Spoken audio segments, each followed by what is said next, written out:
ശ്രീ ഫർസീൻ മജീദ്, ഇപ്പോഴും നിങ്ങളെ ഭീകരവാദികൾ, ഭീകരർ എന്നൊക്കെയാണ് ഇ പി വിളിക്കുന്നത്. കുറേ അനുഭവിച്ചതാണ്. എയർപോർട്ട് റൂൾ അടക്കം ഇന്ത്യയിൽ തന്നെ അപൂർവമായി ചുമത്തിയ ഒരു FIR, സ്ഥിരം കുറ്റവാളി എന്ന അന്നത്തെ മുഖ്യമന്ത്രിയുടെ സഭയിലെ പ്രസ്താവന, പിന്നാലെ കാപ്പ ചുമത്തൽ, ഗുണ്ട എന്നുള്ള വിളിപ്പേര്, വധഭീഷണികൾ, നേരെ അധ്യാപക ജോലി നഷ്ടം, പിന്നീട് എനിക്കൊന്ന് കോടതിയിൽ പോയി റീഇൻസ്റ്റേറ്റ് ചെയ്തെന്ന് തോന്നുന്നു, നാട്ടിലെ പേരുദോഷം. എന്തായാലും ആ കാലം കഴിയുന്നോ, കേസുകൾ നേരെ തിരിയുന്നോ ഫർസീൻ?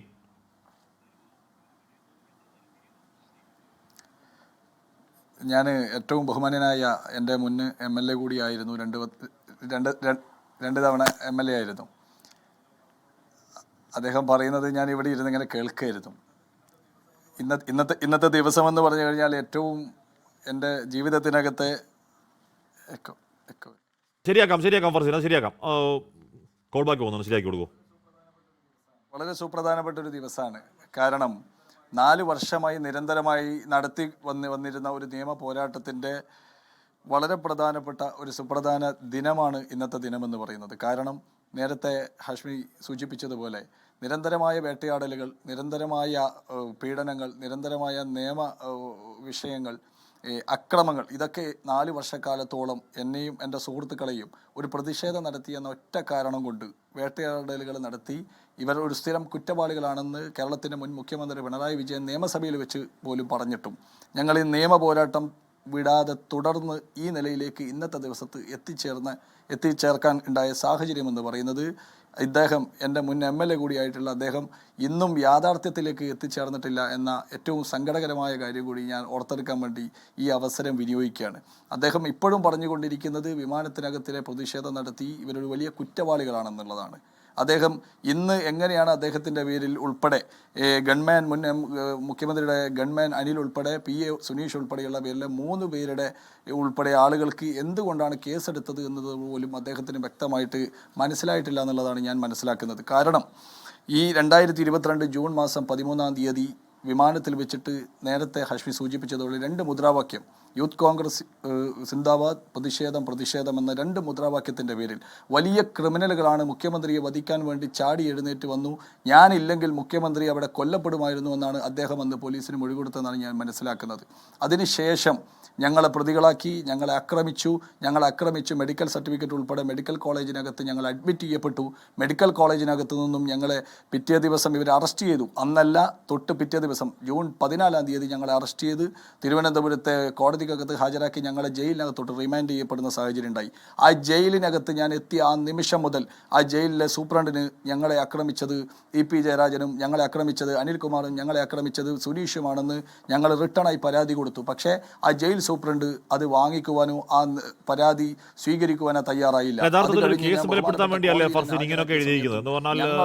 കൈ ചുരുട്ടി ആവലാതിക്കാരന്റെ മുഖവും ചേർത്ത് ആഞ്ഞടിച്ച് പരിക്കേൽപ്പിച്ച് ആവലാതിക്കാരെ തള്ളി താഴെയിട്ട് കഴുത്തിന് വിളിച്ച് കൊല്ലാൻ നോക്കി എന്നൊക്കെ പറയുന്നത് നിങ്ങൾക്കെതിരെ വധശ്രമം ചുമത്താനുള്ള കാരണം പറഞ്ഞതുപോലെ കേസൊന്നും ബലപ്പെടുത്താൻ വേണ്ടിയല്ലേ? അല്ലാതെ EP ഒക്കെ അങ്ങനെ ചെയ്യൂ ഫർസീൻ?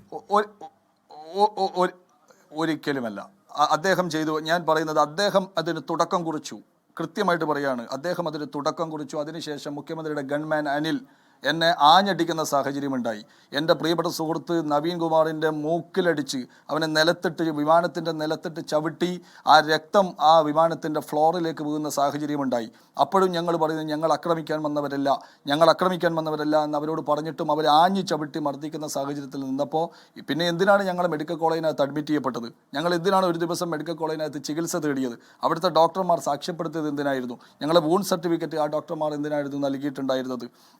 ഈ കാരണങ്ങളൊക്കെ വെച്ചിട്ടാണ് ഞങ്ങളെ ജാമ്യം ലഭിച്ചു. ഇവർ കരുതിയിരിക്കുന്നത് ഞങ്ങൾക്ക് ജാമ്യം ലഭിക്കില്ല എന്നാണ് ഞാൻ മനസ്സിലാക്കുന്നത്. ഇവർ കരുതിയിരുന്നത് കേരളത്തിലെ പോലീസിനെ അത്രത്തോളം അന്നത്തെ കേരള പോലീസ് ഈ ജനതയെയും ഈ നിയമ സംവിധാനത്തെയും തെറ്റിദ്ധരിപ്പിച്ചിട്ടുണ്ടായിരുന്നു. ബഹുമാനപ്പെട്ട ഹൈക്കോടതിയാണ് അന്ന് ജാമ്യം നൽകിയിട്ടുണ്ടായിരുന്നത്. ജൂൺ 25-ാം തീയതി ആദ്യം എനിക്ക് ജാമ്യം ലഭിച്ചതിന് ശേഷം ഞാൻ നേരെ പോയത് വലിയതുറ പോലീസ് സ്റ്റേഷനിലേക്കാണ്. എന്നെ മർദ്ദിച്ചവർക്ക് നേരെ നടപടി ഉണ്ടാവണമെന്ന് ആ പോലീസ് സ്റ്റേഷനിലെ SHOയോടൊന്ന് ആവശ്യപ്പെട്ടു. പക്ഷേ ആ SHO പരാതി സ്വീകരിക്കാൻ പോലും തയ്യാറായിട്ടുണ്ടായിരുന്നില്ല. ആ പരാതി സ്വീകരിക്കാതെ ഞാനൊരു കംപ്ലയിൻറ്റ് രജിസ്റ്റർ ചെയ്ത റെസിപ്റ്റ് വേണമെന്ന് പറഞ്ഞപ്പോൾ റെസിപ്റ്റ് പോലും തരാനുള്ള സാഹചര്യം ഉണ്ടായിരുന്നില്ല. ഞാൻ അവിടെ നിന്നും പുറത്തോട്ട് ഇറങ്ങി വന്നു. എന്ത് ചെയ്യണമെന്ന ആശങ്കയിൽ നിൽക്കുമ്പോൾ ഞങ്ങൾ നിയമപരമായി ആലോചിച്ചപ്പോഴാണ് ഇനി വേറെ രക്ഷയില്ല, ഇവരെ കയ്യിൽ നിന്നും നീതി ലഭിക്കില്ല എന്ന് മനസ്സിലായപ്പോഴാണ് ഞങ്ങൾ നേരെ കോടതിയിൽ പോകാൻ വേണ്ടി തീരുമാനിക്കുന്നത്. കോടതിയിൽ പബ്ലിക് ആയിട്ട് ഞങ്ങളൊരു പ്രൈവറ്റ് പെറ്റീഷൻ കൊടുക്കുന്ന സാഹചര്യം ഉണ്ടാകുന്നത്. കോടതി അത് പരിശോധിച്ചു.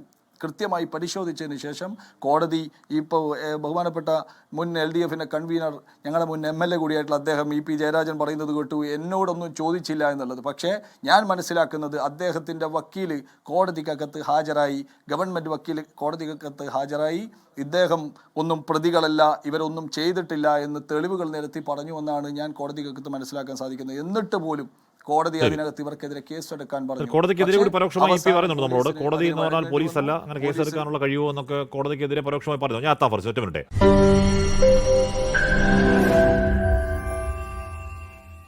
ലോകത്തെവിടെയായാലും ഏത് സമയത്തും 24 വാർത്തകളും ഓഗ്മെന്റഡ് റിയാലിറ്റി പാക്കേജുകളും എക്സ്പ്ലെയിനറുകളും വിശദമായി കാണാൻ ഞങ്ങളുടെ YouTube ചാനൽ നിങ്ങൾക്ക് സബ്സ്ക്രൈബ് ചെയ്യാം.